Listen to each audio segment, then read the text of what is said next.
मेरा नाम जीत है। मैं 18 साल का था जब एक दिन मैं अपने सारे दोस्तों के साथ पिकनिक करने के लिए गया हुआ था। हम लोग बोट में थे और खूब मस्ती कर रहे थे। वैसे तो मैं एक अमीर आदमी का बेटा था, लेकिन मेरे पिता ने कभी भी मुझे अपनी औलाद के रूप में एक्सेप्ट नहीं किया था। मेरे पिता हमेशा अय्याशी में लगे रहते थे। उन्होंने कभी अपने बेटे पर ध्यान नहीं दिया। मेरी माँ तो मेरे जन्म के टाइम पर ही मुझे पैदा करने के बाद मर गई थी। मैंने कभी अपनी माँ की शक्ल नहीं देखी थी और ना ही अपनी माँ का प्यार हासिल किया था। मुझे मेरे दादा दादी ने पाला था। माँ के मरने के बाद पापा ने हमेशा नई नई लड़कियों से अफेयर चलाए। उन्होंने ये नहीं सोचा कि उनका एक बेटा भी है। उन्होंने मुझे अपने माता पिता के हवाले कर दिया। वो बूढ़े लोग उनसे जितना हो सका मेरी परवरिश की और मेरी परवरिश में कोई कमी नहीं छोड़ी। और जब मैं 10 साल का हो गया तो उन्होंने मुझे हॉस्टल में पढ़ने के लिए भेज दिया, क्योंकि वो लोग भी काफ़ी बूढ़े हो चुके थे। इस तरह से कभी मुझे माँ बाप का प्यार नहीं मिल पाया था। मैं 12th क्लास में था और मेरा 12th कंप्लीट होने ही वाला था। हमारे स्कूल के काफ़ी सारे स्टूडेंट्स पिकनिक पर जा रहे थे। मैं भी उन लोगों के साथ पिकनिक पर चला गया। हम लोग बोट में थे और बहुत खुश थे। तभी अचानक एक लड़का मेरे दोस्त के साथ बदतमीज़ी करने लगा। मैं अपने दोस्त को उस लड़के से बचाने की कोशिश कर रहा था। उन दोनों की हाथापाई हो रही थी। वो लोग एक दूसरे को जानवरों की तरह मार रहे थे। मैं अपने दोस्त को बचा रहा था। तभी ना जाने उन दोनों में से किसका हाथ मेरे ऊपर लग गया। मुझे ऐसा लगा जैसे मुझे किसी ने धक्का दिया और मैं पानी में गिर गया। मुझसे तैरना तो आता नहीं था। मैं बहुत घबरा रहा था और मैं पानी के अंदर ही बेहोश हो गया। मुझे लगा कि अब शायद मैं नहीं बच सकूंगा। अब इतने गहरे समंदर के पानी में भला मुझे कौन बचाने आ सकता था। जब मेरी आँख खुली तो मैंने अपने आप को एक घर में देखा। ये बहुत आलीशान घर बना हुआ था। इतना खूबसूरत घर था कि इसे देखकर मेरी आंखें चौंक रही थी। जिस कमरे में मुझे रखा गया था, मेरे सामने वहाँ पर एक आदमी बैठा हुआ था। इस आदमी की उम्र लगभग 45 साल की होगी। मुझे होश में आता हुआ देखकर यह आदमी मेरे करीब आया और कहने लगा कि अब तुम ठीक हो। मैंने हाँ में सिर हिला दिया। मैंने कहा, लेकिन आप कौन हो और ये मैं कहाँ पर हूँ? ये किसका घर है? वो आदमी कहने लगा, अपने दिमाग पर इतना जोर मत डालो। मैं तुम्हें सब बताता हूँ कि तुम कहाँ हो और मैं कौन हूँ। मेरा नाम अविनाश है। मैं इस घर का मालिक हूँ। ये घर मेरा है और मैं तुम्हें इस घर में लेकर आया हूँ। मुझे फिशिंग करने का बहुत शौक है। मैं अक्सर समुद्र के किनारे बैठकर 3 दिन पहले मैं फिशिंग कर रहा था कि तभी अचानक मुझे पानी के अंदर कुछ हलचल होती हुई महसूस हुई। मैंने गौर से देखा तो तुम बहते हुए आ रहे थे। मैं भागकर तुम्हारी तरफ गया और मैंने देखा कि तुम्हारी हालत बहुत बुरी थी और तुम बेहोश थे। मैं तुम्हें अपनी गाड़ी में डालकर अपने घर ले आया और तुम्हारे होश में आने का इंतज़ार करने लगा कि तुम होश में आओ तो देखूं कि तुम कहाँ से हो और कौन हो। और इसी तरह से आज तुम 3 दिन के बाद होश में आए हो। मैंने याद करने की कोशिश की कि आखिर मैं किस तरह से पानी में चला गया था। मैंने अपना दिमाग लड़ाया। फिर मुझे याद आया कि मैं तो पानी में गिर गया था। मैं अपने दोस्तों को बचा रहा था। मैंने ये बात उस आदमी को बता दी कि मैं किस तरह से बोट से नीचे गिर गया था। उसके बाद उन्होंने मुझसे मेरे माता पिता के बारे में पूछा और कहा कि तुम मुझे उनके बारे में बताओ और ये बताओ कि तुम कहाँ से हो। मैं तुम्हारी फैमिली को कांटेक्ट करने की कोशिश करता हूँ। वो लोग तुम्हें यहाँ से आकर ले जाएंगे। इस बात पर मैं थोड़ा सा सैड हो गया था। आखिर मैं तो हॉस्टल में रहता था। मेरी माँ थी ही नहीं और मेरे पिता को तो मेरी कोई फिक्र ही नहीं थी। मैंने उनसे बिना कुछ सोचे समझे ही कह दिया कि मैं अनाथ हूँ और मेरा इस दुनिया में कोई नहीं। मेरी ये बात सुनकर उस आदमी की आंखों में आंसू आ गए। मुझे ऐसा लगा जैसे मेरे दर्द का उसे अच्छी तरह से एहसास हो गया था। उसने कहा, अगर मैं तुमसे कहूँ कि तुम इस घर में ही रह जाओ मेरे पास, तो क्या तुम इनकार तो नहीं करोगे? मैं उस आदमी की इस बात पर चौंक गया था। यह आदमी मुझे देखने में बहुत भला लग रहा था। मैंने कहा, लेकिन मैं आपके घर में कैसे रह सकता हूँ? उन्होंने बताया कि मेरी शादी को 5 साल हो गए, लेकिन मेरी अभी तक कोई औलाद नहीं। मेरे पास इतना रुपया पैसा प्रॉपर्टी है, लेकिन किसी काम का नहीं, क्योंकि मेरी इस प्रॉपर्टी का कोई मालिक नहीं। मैं चाहता हूँ कि मेरी भी कोई औलाद हो जिसका वारिस वो कहलाए, लेकिन भगवान ने मुझे औलाद नहीं दी। थोड़ी देर के बाद उस आदमी ने नौकर से कहा कि इनके लिए सूप लेकर आओ। नौकर मेरे लिए सूप लेकर आया। उस आदमी ने कहा कि तुम आराम करो, बाकी की बातें हम लोग बाद में करेंगे। अभी मैं कुछ बेहतर महसूस कर रहा था। मुझे कमरे के अंदर ही सारा दिन गुजर गया था। फिर मैंने सोचा कि मैं कमरे से बाहर निकलकर घर का हालचाल देख लेता हूँ। मैं अपने कमरे से बाहर गया तो मैंने एक खूबसूरत लड़की को देखा। वो लगभग 20 या 22 साल की लड़की होगी।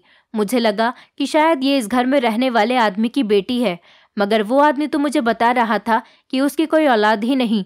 मैंने सोचा कि शायद ये फिर उसकी बहन होगी, पर इस आदमी की पत्नी कहाँ है? इसकी पत्नी भी तो इस घर में ज़रूर होगी। खड़ा हुआ ये सब कुछ सोच ही रहा था कि इतनी देर में वही आदमी आ गया। उसने कहा कि अब तुम ठीक हो? मैंने कहा, जी अंकल, मैं बिल्कुल ठीक हूँ। उन्होंने मुझे अपनी पत्नी से मिलवाया, लेकिन मैं ये देखकर हैरान था कि उनकी पत्नी और कोई नहीं बल्कि वही लड़की थी जिसको देखकर मैं आइडिया लगा रहा था कि या तो ये उनकी बेटी है या फिर उनकी बहन है। लेकिन ना ही ये इस आदमी की बेटी निकली और ना ही उनकी बहन, बल्कि ये तो उनकी पत्नी है। अंकल जी तो अधेड़ उम्र के आदमी थे, लेकिन उनको इतनी कम उम्र की पत्नी कैसे मिल गई थी? ये बात मुझे कुछ ज़्यादा समझ नहीं आई थी। इसके बाद वो मुझे अपना घर दिखाने के लिए ले गए। उन्होंने मुझे अपना पूरा घर दिखाया। मुझे उनका घर बहुत पसंद आया था और इस घर में हर काम के लिए बहुत सारे नौकर भी मौजूद थे। मैंने उस आदमी से पूछा कि ये कौन सा शहर है, तो उन्होंने बताया कि ये बांग्लादेश है। मैंने कहा कि मेरी भी कभी ख्वाहिश थी कि मैं बांग्लादेश जैसे शहर में जाऊं, तो उन्होंने कहा कि तुम फिक्र मत करो, 1-2 दिन तुम और आराम कर लो ताकि तुम अच्छी तरह से रिकवर हो जाओ। उसके बाद मैं तुम्हें इस शहर में घुमाने के लिए लेकर जाऊंगा। मुझे यहाँ पर रहते हुए 4 दिन गुजर गए थे। अंकल जी मुझसे काफ़ी अटैच हो गए थे और वो अब ज़्यादातर टाइम मेरे साथ ही स्पेंड करने लगे थे। मैंने उनसे पूछा कि आखिर आपकी इतनी उम्र होने के बावजूद आपकी शादी इतने सालों बाद कैसे हुई और क्यों हुई? क्या आप शादी नहीं करना चाहते थे? तो उन्होंने कहा कि मैंने सारी ज़िंदगी पैसा कमाने में गुजार दी। मेरे दिमाग पर सिर्फ पैसा कमाने का ही भूत सवार था। मेरा ध्यान सिर्फ अपने बिजनेस पर ही रहता था और मैंने दिल लगाकर मेहनत की और आज मैं एक बहुत बड़ी कंपनी का मालिक हूँ। मैं अपने माँ बाप का इकलौता बेटा था और मेरे माँ बाप मुझसे शादी की बहुत जिद किया करते थे, लेकिन मैं तो सिर्फ पैसा कमाना चाहता था। मुझे इस बात का एहसास नहीं था कि कभी मैं इस दुनिया में अकेला भी रह जाऊंगा। जब मेरे माँ बाप इस दुनिया से चले गए तो मुझे अकेलेपन का एहसास होने लगा। ये इतना बड़ा घर मुझे काट खाने को दौड़ने लगा। मेरा कोई भाई बहन भी नहीं था। फिर मुझे लोगों ने एडवाइस दी कि मैं शादी कर लूँ। मेरी शादी हो जाएगी तो मेरा साथ देने के लिए घर में मेरी पत्नी भी आ जाएगी, फिर मेरे बच्चे होंगे। इसी तरह से धीरे धीरे मेरा परिवार आगे बढ़ जाएगा। ये बात मुझे बिल्कुल सही लगी थी, लेकिन अब इतनी उम्र में मुझसे कौन शादी करता? लेकिन कहते हैं ना कि पैसे में बहुत ताकत होती है। मेरी पत्नी एक बहुत गरीब परिवार की लड़की है। किसी ने बताया था कि ये लड़की बहुत गरीब है, इसे तुम्हारे घर में नौकरी चाहिए।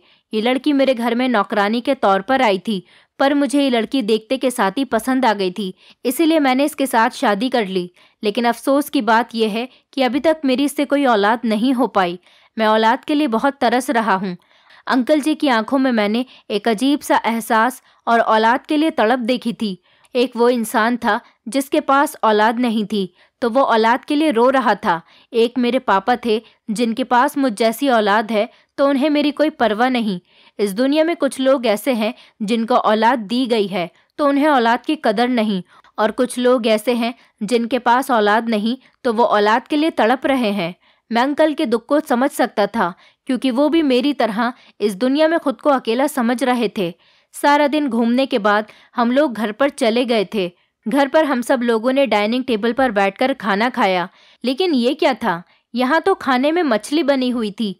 मैं समझ गया था कि बांग्लादेश में मछली का पालन ज़्यादा होता है, इसलिए यहाँ के लोगों को खाने में मछली ज़्यादा पसंद होगी। मैंने पेट भरकर खाना खा लिया था और मुझे इस घर की बनी हुई मछली बहुत पसंद आई थी। और अंकल की वाइफ का बिहेवियर भी बहुत अच्छा था। उनका नाम सुनैना था। मैंने सुना था कि सुनैना आंटी ही घर में खाना बनाती हैं। मछली भी उन्होंने ही बनाई थी। मैंने सुनैना आंटी के बने हुए खाने की तारीफ कर दी। वो बहुत इम्प्रेस हुई थी और मुझे देख देखकर वो बहुत खुश होती थी। इस घर का माहौल बहुत अच्छा था। अंकल जी के साथ रहते हुए मुझे ऐसा लगता था जैसे ये मेरा अपना घर हो। रात के टाइम पर हम सब लोग सो रहे थे। मुझे इस घर में रहने के लिए एक अलग से कमरा दिया गया था। रात के टाइम पर मैं सो रहा था तभी मुझे हल्की हल्की चीखने की आवाज़ आ रही थी। मैं अपने कमरे से बाहर निकला और डरते हुए मैंने अंकल के कमरे पर दस्तक दी तो सुनैना आंटी ने दरवाज़ा खोला। उन्होंने दरवाज़ा खोला तो मैंने अंदर देखा कि अंकल की बहुत बुरी हालत हो रही थी। उनको खून की उल्टियाँ आ रही थीं। मैं तो ये देखकर ही घबरा गया था। सुनैना आंटी ने बताया, जब से ये कमरे में आए हैं इनकी तबीयत ठीक नहीं है, ये इसी तरह से उल्टियाँ कर रहे हैं। मैंने सुनैना आंटी से कहा कि आपने डॉक्टर को क्यों नहीं बुलाया। उन्होंने कहा कि मैं इनकी ऐसी हालत देखकर डर गई थी, मेरी कुछ भी समझ में नहीं आ रहा था, इसलिए मैंने रोना शुरू कर दिया। मैंने कहा, वो तो अच्छा हुआ कि मुझे आपके रोने की आवाज़ आ गई। मैं अंकल को देखकर बहुत ज़्यादा परेशान हो गया। मैंने जल्दी से उनको गोद में उठाया और ड्राइवर से कहा कि जल्दी से गाड़ी निकालो। अंकल की हालत बहुत बुरी हो रही थी। उल्टियाँ कर करके उनकी इतनी ज़्यादा हालत ख़राब हो चुकी थी कि उनको अपना बिल्कुल भी होश नहीं था। मैं ड्राइवर के साथ अंकल को फ़ौरन अस्पताल लेकर चला गया। अस्पताल के अंदर अंकल को आईसीयू में एडमिट कर लिया गया। अंकल की हालत बहुत ज़्यादा ख़राब थी। मैं तो उनकी हालत देखकर रो रहा था।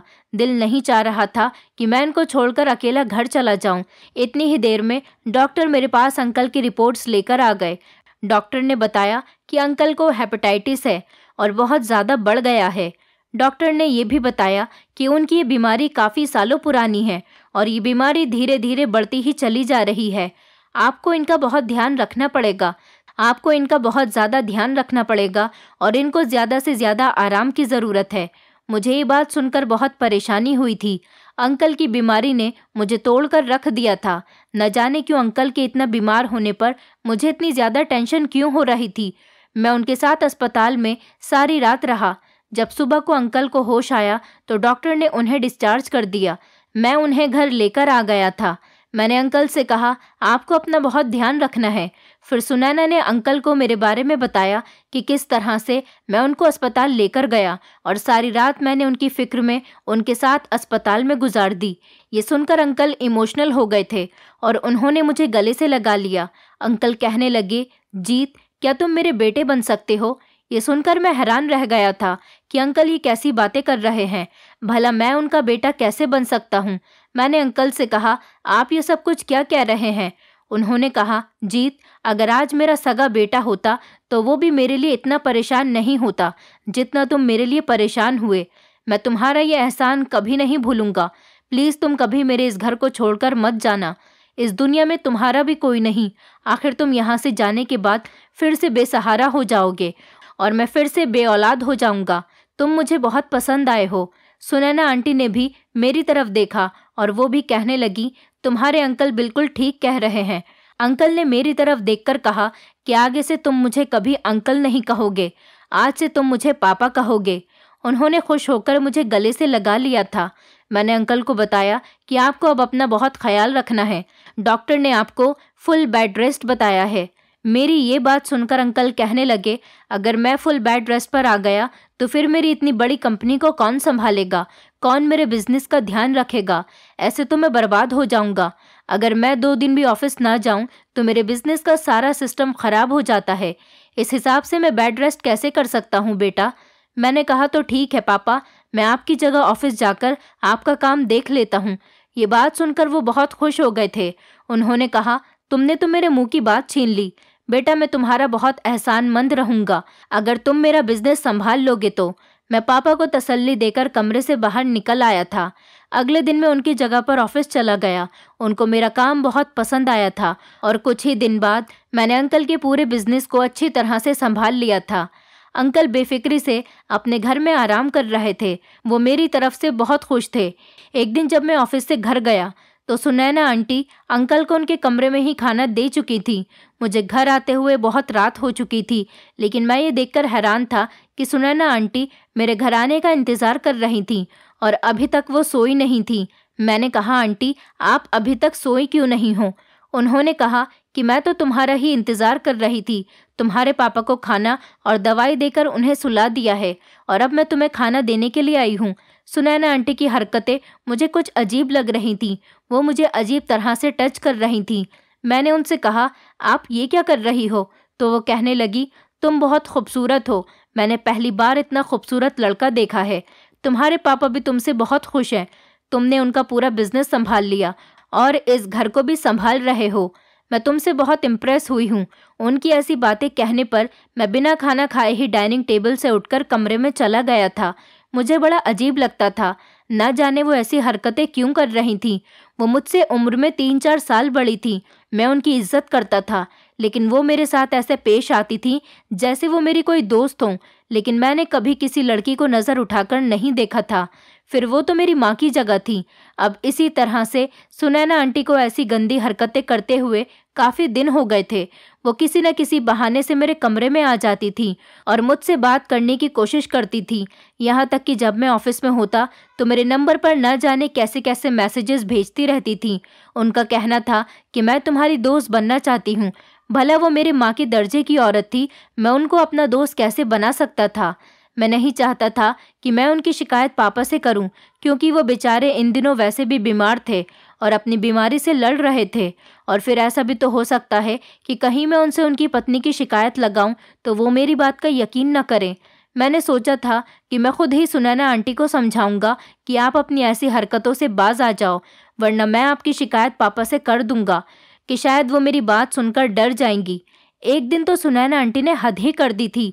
मैं अपने कमरे में था और सुनैना आंटी बहाने से मेरे कमरे में आ गई और उन्होंने आते ही मुझे गले लगा लिया और ज़ोर ज़ोर से रोने लगी। मैंने उनसे पूछा, क्या हुआ, आप रो क्यों रही हो? मुझे लगा कि शायद पापा की तबीयत खराब हो गई। उन्होंने कहा, तुम्हारे पापा की तबीयत तो ठीक है, मैं आज तुमसे अपनी एक परेशानी शेयर करना चाहती हूँ।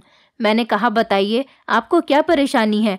तो वो रोते हुए कहने लगी, इस दुनिया में मैं बिल्कुल अकेली हूँ, मेरा कोई नहीं है। मैं तुमसे कितनी बार कह चुकी हूँ कि तुम मेरे दोस्त बन जाओ। हम दोनों की उम्र में ज़्यादा फर्क नहीं है, क्या हम दोनों दोस्त नहीं बन सकते? मैंने कहा, सुनैना आंटी, लेकिन आपका रिश्ता मेरे साथ माँ जैसा है, भला मैं आपको दोस्त कैसे बना सकता हूँ? सुनैना आंटी कहने लगी, तुम मुझे सुनैना आंटी मत कहा करो। मैं तुम्हें किसी एंगल से आंटी लगती हूँ? मैं कितनी खूबसूरत और जवान हूँ, और तुमने आंटी कहकर मेरी खूबसूरती में दाग लगा दिए।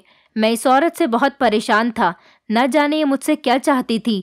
ये बात कहते हुए अचानक उन्होंने मेरा हाथ पकड़ लिया। मैं उनके हाथ से अपना हाथ छुड़ाने की कोशिश कर रहा था, लेकिन तभी कमरे में नौकरानी आ गई।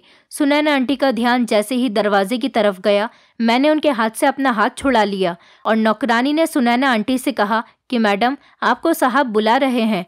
ये सुनकर वो मुझे देखती हुई मेरे कमरे से बाहर निकल गई। मैंने सुकून भरी सांस ली थी कि चलो अच्छा हुआ, मेरी जान छूट गई थी।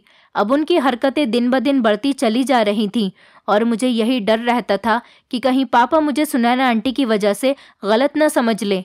पापा की तबीयत अब कुछ बेहतर होने लगी थी।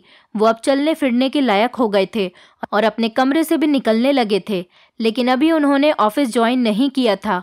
मैंने सोचा था कि क्यों ना घर में पापा की तबीयत ठीक होने की खुशी में एक पार्टी रखी जाए, इसलिए मैंने काफ़ी सारे लोगों को इनवाइट किया और घर में एक अच्छी सी पार्टी का अरेंजमेंट किया, जिससे पापा भी बहुत खुश थे। उन्होंने मुझसे कहा कि इस घर में काफ़ी सालों बाद रौनक आई है। पापा ने कहा कि जिस दिन से तुम इस घर में आए हो, उस दिन से मैं बहुत खुश हूँ। मुझे ऐसा लगता है जैसे मैं अब कभी अकेला नहीं हूँ। इस घर में अब हमेशा मुझे चारों तरफ रौनक फैली हुई दिखाई देती है। वो मुझे हमेशा आशीर्वाद देते रहते थे और हमेशा मुझे खुश रहने की दुआएं देते थे, और वो मुझे देख देख कर बहुत खुश होते रहते थे। सच में वो बहुत नेक इंसान थे। मैंने कभी सोचा नहीं था कि एक अनजान इंसान मुझे इतना भी प्यार दे सकता है। इस घर में रहते हुए मुझे कभी ऐसा फील नहीं हुआ था जैसे मैं इस घर में रहने वाला अनजान इंसान हूँ। मुझे ऐसा लगता था जैसे ये मेरा अपना घर है। मुझे नहीं पता था कि मेरी ज़िंदगी एक दिन मेरे नसीब में एक ऐसा इंसान लिख देगी जो अपनी सगी औलाद से भी बढ़कर मुझे प्यार करेगा। पार्टी वाले दिन जब सब लोगों ने खाना खा लिया तो पापा ने कहा कि आज बहुत खुशी का मौका है, मैं एक अनाउंसमेंट करना चाहता हूँ। पापा ने मेरा हाथ पकड़कर मुझे स्टेज पर बुला लिया, लेकिन स्टेज पर बुलाने के बाद जो पापा ने सारे मेहमानों से कहा वो सच में मेरी सोच से भी अलग था। पापा ने अनाउंस किया कि मैं आप सब लोगों को अपने बेटे से मिलवाना चाहता हूँ। ये मेरा बेटा है और मैं अपनी सारी प्रॉपर्टी और अपना सारा बिजनेस सब कुछ अपने बेटे के नाम कर रहा हूँ। ये सुनकर तो मुझे अपने कानों पर विश्वास नहीं हो रहा था। मेरी आंखों में आंसू आ गए। मैं उस टाइम पापा से कुछ कह नहीं पा रहा था। मैं सोच रहा था कि कभी कभी ज़िंदगी हमें कुछ ऐसे लोगों से मिलवा देती है जो हमारे अपने ना होते हुए भी हमारे अपनों से भी ज़्यादा करीब हो जाते हैं। इस बात पर वहाँ के सारे मेहमान ज़ोर ज़ोर से तालियां बजा रहे थे, लेकिन जैसे ही अचानक मेरी नज़र सुनैना आंटी पर पड़ी, उन्हें देखकर मुझे बड़ा अजीब सा महसूस हुआ। उनके चेहरे के रिएक्शन कुछ अलग टाइप के थे। वो मुझसे बहुत गुस्से में लग रही थी। उन्हें गुस्सा किस बात का था, ये बात मैं समझ नहीं पाया था। थोड़ी देर के बाद डांस शुरू हो गया और सारे कपल्स आपस में डांस कर रहे थे। अब मैं तो सिंगल था, इसलिए मैं एक साइड में खड़े होकर सब लोगों का डांस देख रहा था। उधर पापा भी सुनैना आंटी के साथ डांस कर रहे थे, लेकिन सुनैना आंटी का मूड ठीक नहीं लग रहा था। वो पापा को अकेला ही डांस करता हुआ छोड़कर घर के अंदर चली गई। मैंने पापा से भी पूछा कि आखिर सुनैना आंटी का मूड क्यों खराब है। उन्होंने कहा कि उसकी शायद तबीयत ठीक नहीं है, वो अपने कमरे में आराम करने के लिए गई है। तुम उसकी बात पर ध्यान मत दो, तुम पार्टी एंजॉय करो। फिलहाल पार्टी खत्म हो गई थी और अगले दिन मैं ऑफिस जाने के लिए तैयार हो रहा था। तभी सुनैना आंटी मेरे कमरे में जूस की ट्रे लेकर आई। मुझसे कहने लगी, तुम कितने मेहनती हो। कितनी अजीब बात है कि तुम एक अनजान आदमी के घर आ गए, उसने तुम्हें अपना बेटा बना लिया और तो और उसने अपनी सारी जायदाद भी तुम्हारे नाम कर दी। वो इस तरह से कह रही थी जैसे उन्हें ये सब कुछ अच्छा नहीं लगा हो। मैंने कहा, मैंने पापा से नहीं कहा था कि वो मेरे लिए इतना सब कुछ करें। उन्होंने मेरे सर पर बाप बनकर हाथ रख दिया था, यही मेरे लिए बहुत था। उन्होंने ये सब क्यों किया, किस लिए किया, मैं इस बारे में कुछ नहीं जानता। सुनैना आंटी कहने लगी, अरे अरे तुम तो नाराज हो रहे हो, मैं तो बस ऐसे ही कह रही थी, बल्कि मैं तो मजाक कर रही हूँ। मैं रेडी होकर उनका लाया हुआ जूस पिए बिना ही कमरे से बाहर निकल गया था और ऑफिस चला गया था। मैं ऑफिस में अपना काम कर ही रहा था, तभी अचानक मेरे पास घर के नौकर की कॉल आई। उसने कहा कि मालिक की तबीयत अचानक बहुत ख़राब हो गई। मैं फ़ौरन घबरा गया और मैं जैसे ही घर गया मैंने देखा कि पापा उल्टियाँ कर रहे थे। मैं उनको लेकर अस्पताल चला गया। डॉक्टर ने बताया कि भारी खाना खाने की वजह से इनकी तबीयत ख़राब हो गई थी। फिलहाल इनकी तबीयत ठीक है, आप लोग 1-2 घंटे के बाद इन्हें घर लेकर जा सकते हो। सुनैना आंटी भी अस्पताल में ही मौजूद थी और मैंने उनसे पूछा कि पापा ने खाने में क्या खाया था, तो उन्होंने मुझसे कहा कि इन्होंने तो खाने में मछली खाई थी। मछली तो इनकी फेवरेट डिश है। मैंने उनसे कहा कि पापा पेशेंट हैं और पेशेंट को थोड़ा लाइट खाना खाना चाहिए। ये खाना उनके लिए थोड़ा हैवी हो गया, इसलिए उनको डाइजेस्ट नहीं हो पाया। 2 घंटे के बाद हम लोग अस्पताल से घर आ गए थे। पापा कुछ बेहतर महसूस कर रहे थे, इसीलिए उनको आराम करने के लिए छोड़ दिया था और मैं भी अपने कमरे में आ गया था। लेकिन जब मैं रात को सोया तो मुझे एक अजीब सा सपना आया। उस सपने को देखकर मैं डर गया था। मैंने सपने में देखा कि पापा मुझे बहुत परेशान नजर आ रहे थे। इस टेंशन की वजह से मुझे नींद नहीं आ रही थी।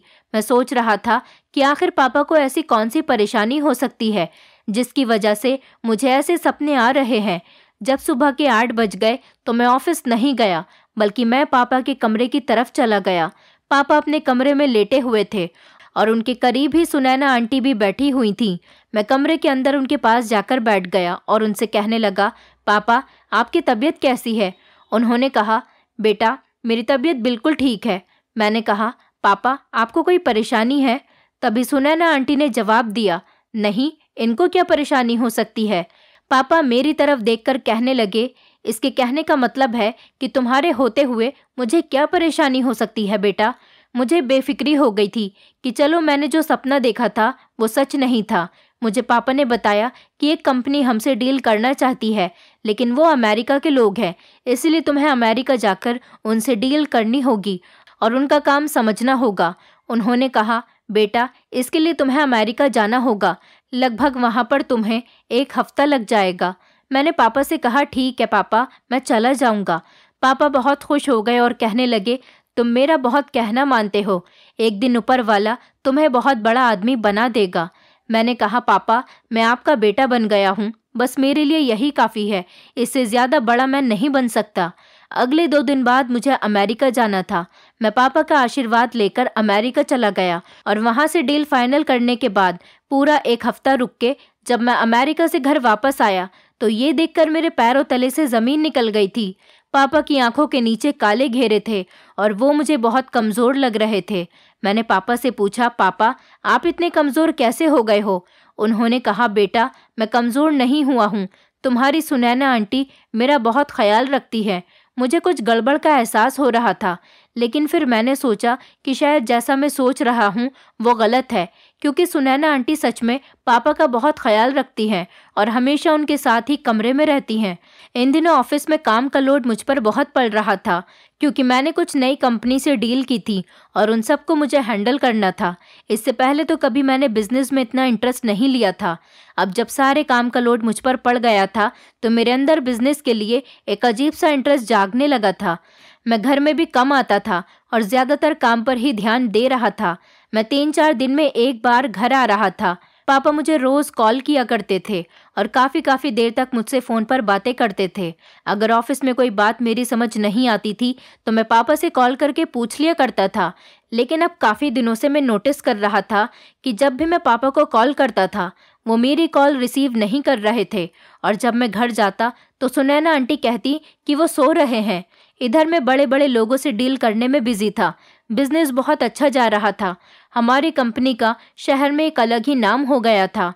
एक दिन मैं रात को पापा के कमरे में उनसे मिलने के लिए जा रहा था, तभी सुनैना आंटी ने मुझे दरवाजे पर ही रोक लिया और कहने लगी, कहाँ जा रहे हो? मैंने कहा, पापा क्या कर रहे हैं, मुझे उनसे कुछ बात करनी है।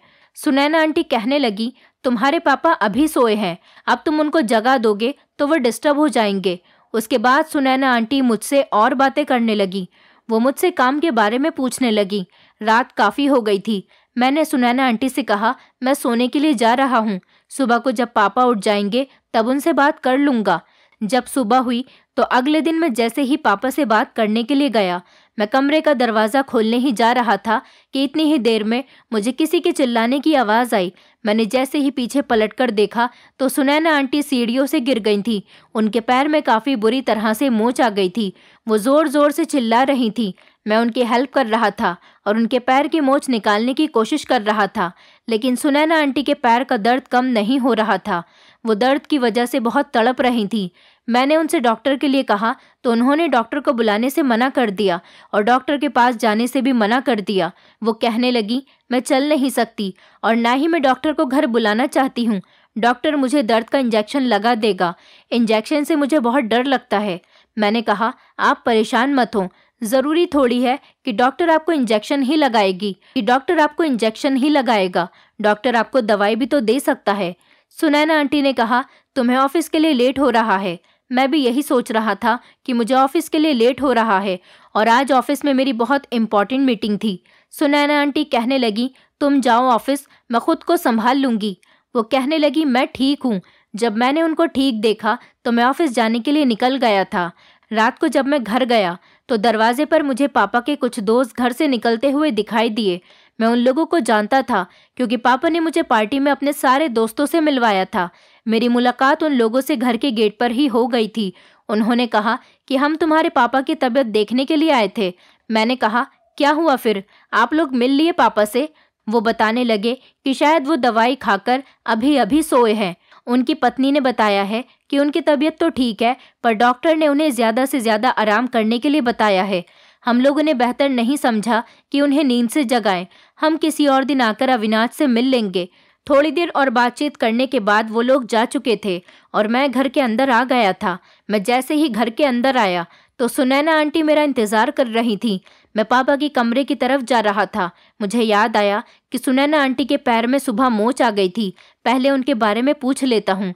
मैंने सुनैना आंटी से उनके पैर के दर्द के बारे में मालूम किया तो उन्होंने बताया कि अभी मेरे पैर में थोड़ा दर्द है, क्या तुम मुझे डॉक्टर के पास लेकर जा सकते हो? मैंने कहा, क्या आप मुझे अब बता रही हो? लेकिन अब तो काफ़ी रात हो चुकी है, इस टाइम कोई डॉक्टर नहीं होगा। सुनैना आंटी कहने लगी, हमारे एक फैमिली डॉक्टर हैं, वो काफ़ी देर तक अपने पेशेंट्स को देखते हैं। मैंने जल्दी से अपने ऑफिस का बैग रखा और मैं उनको कार में बिठाकर डॉक्टर के पास ले जाने के लिए घर से निकल गया था। हमें कुछ देर डॉक्टर के पास लग गई। उसके बाद रास्ते में सुनैना आंटी ने शॉपिंग करने के लिए कहा।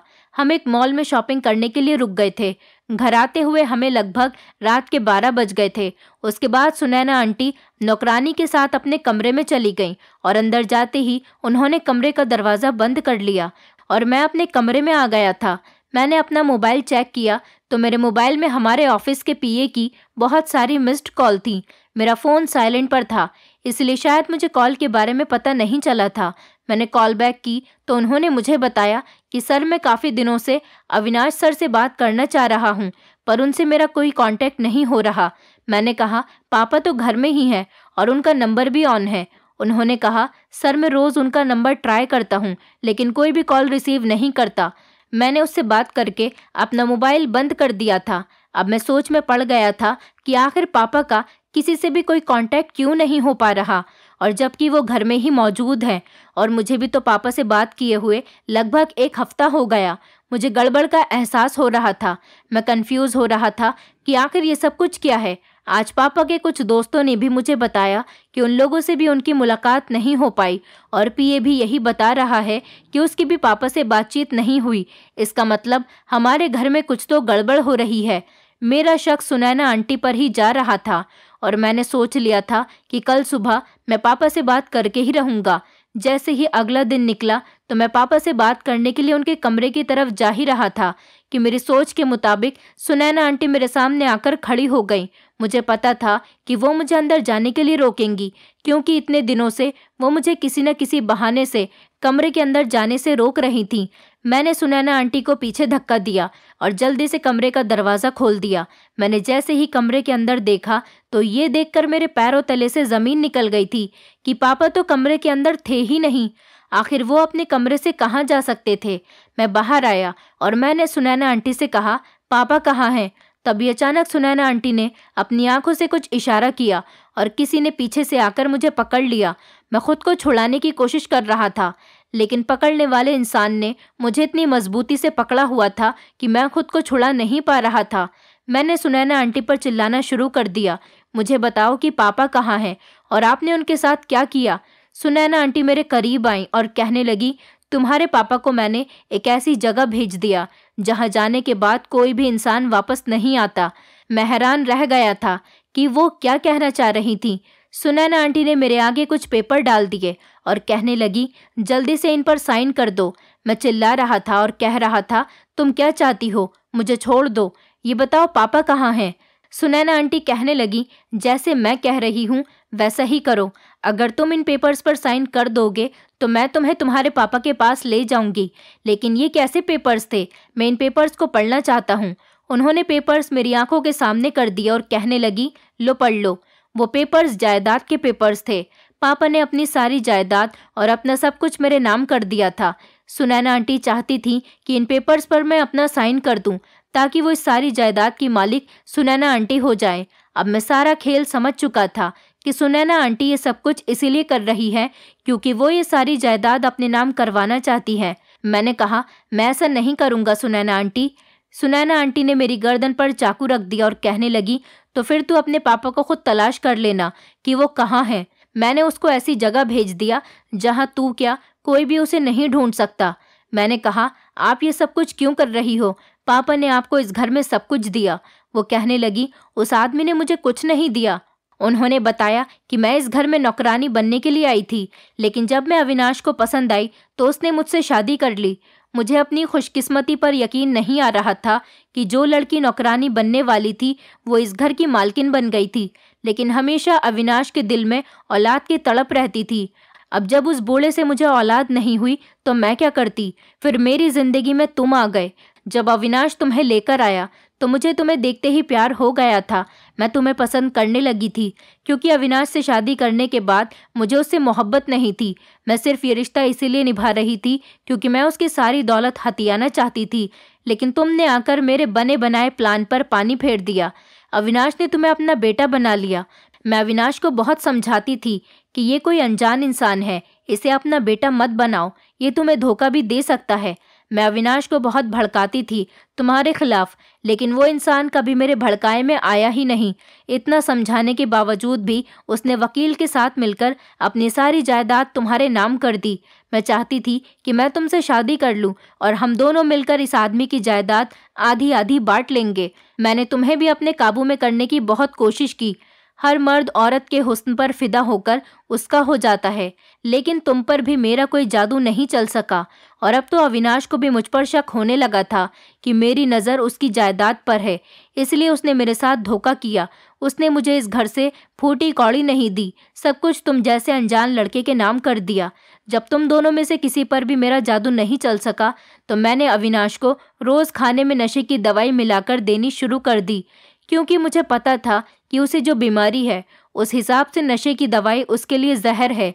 यही वजह है जिसको खाने के बाद वो दिन रात सोता रहता था और धीरे धीरे कमज़ोर होता जा रहा है।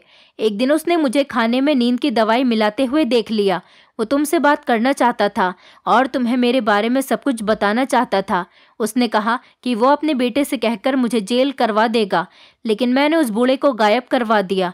अब अगर तुमने मेरी बात नहीं मानी तो तुम्हें तुम्हारा बाप कभी नहीं मिलेगा। जल्दी से ये सब कुछ मेरे नाम कर दो। मैं सोच में पड़ गया था कि मैं क्या करूं। इसका मतलब ये था कि पापा की जान खतरे में है। जो आदमी मुझे पकड़ा हुआ था वो इस घर का नौकर था। सुनैना आंटी और ये नौकर मिलकर अविनाश अंकल को बेवकूफ़ बना रहे थे। मेरी गर्दन पर चाकू रखा हुआ था। मेरी कुछ भी समझ में नहीं आ रहा था कि मैं क्या करूं। तभी अचानक किसी के हैंड्स अप बोलने की आवाज़ आई। जैसे ही मैंने दरवाजे की तरफ देखा तो हम सब के होश उड़ गए थे। दरवाजे पर पुलिस खड़ी हुई थी, लेकिन सोचने वाली बात ये थी कि पुलिस को कॉल किसने की थी। घर के अंदर से नौकरानी निकल कर आई, उसने ही पुलिस को बुलाया था। वो नौकर और सुनैना आंटी भागने की कोशिश कर रहे थे। पुलिस ने जल्दी से उन लोगों को अरेस्ट कर लिया। उन लोगों ने पापा को उनके कमरे में बने हुए बाथरूम में ही हाथ पैर बांधकर बंद किया हुआ था। पुलिस उन दोनों को पकड़कर पुलिस स्टेशन ले गई और हम लोग पापा को लेकर अस्पताल चले गए। वहां पर उनका इलाज कराया गया। पापा की तबीयत बहुत सीरियस थी। नौकरानी ने बताया कि मालिक ने मेरे लिए बहुत कुछ किया है। मुझे काफ़ी दिनों से शक हो रहा था कि मालकिन कुछ तो गलत कर रही है, लेकिन मेरी कुछ भी समझ में नहीं आ रहा था। उसने मुझे बताया कि मैं आपको भी ये सब कुछ बताना चाहती थी, पर आपके पास काफ़ी दिनों से काम ज़्यादा होने की वजह से टाइम नहीं था, इसलिए मैं आपको कुछ नहीं बता सकी। पर उस दिन मैंने मालकिन को फ़ोन पर बात करते हुए सुना था कि आज कुछ भी करके हमें जीत को घेर लेना है और उससे पेपर्स पर साइन ले लेने हैं। मुझे पता था कि आज आपके साथ भी कुछ गलत होने वाला है, इसलिए मैंने पुलिस को पहले ही फ़ोन कर दिया था। वो तो अच्छा हुआ कि पुलिस टाइम पर ही घर पर आ गई। मैंने नौकरानी को थैंक यू बोला। वो कहते हैं ना कि अच्छे इंसान के साथ हमेशा अच्छा ही होता है। पापा ने मेरे साथ ही अच्छा नहीं किया था, बल्कि वो अपने घर के नौकरों की भी बहुत मदद किया करते थे और आज उनके घर की एक गरीब नौकरानी ने मेरी जान के साथ साथ पापा की जान भी बचा ली थी। कुछ दिनों बाद पापा ठीक हो गए। पापा ने पुलिस को अपने बयान दे दिए थे। सुनैना आंटी और उस नौकर को कड़ी सज़ा हुई थी। अब तो पापा को मुझसे और भी ज़्यादा प्यार हो गया था। मेरी शादी हो गई और मैं अपनी फैमिली के साथ इस घर में रहता हूँ। अब हम लोगों ने अपने घर में हर जगह कैमरे लगाए हुए हैं और हम ऐसे लोगों से सावधान रहते हैं जिनकी निगाह हमारी दौलत पर रहती है। दोस्तों, उम्मीद करती हूँ आपको हमारी कहानी पसंद आई होगी। कहानी पसंद आई है तो वीडियो को लाइक करें, चैनल पर नए हैं तो चैनल को सब्सक्राइब करें और हाँ, नोटिफिकेशन बेल को ज़रूर दबाएं ताकि अगली अपडेट सबसे पहले आपको मिले।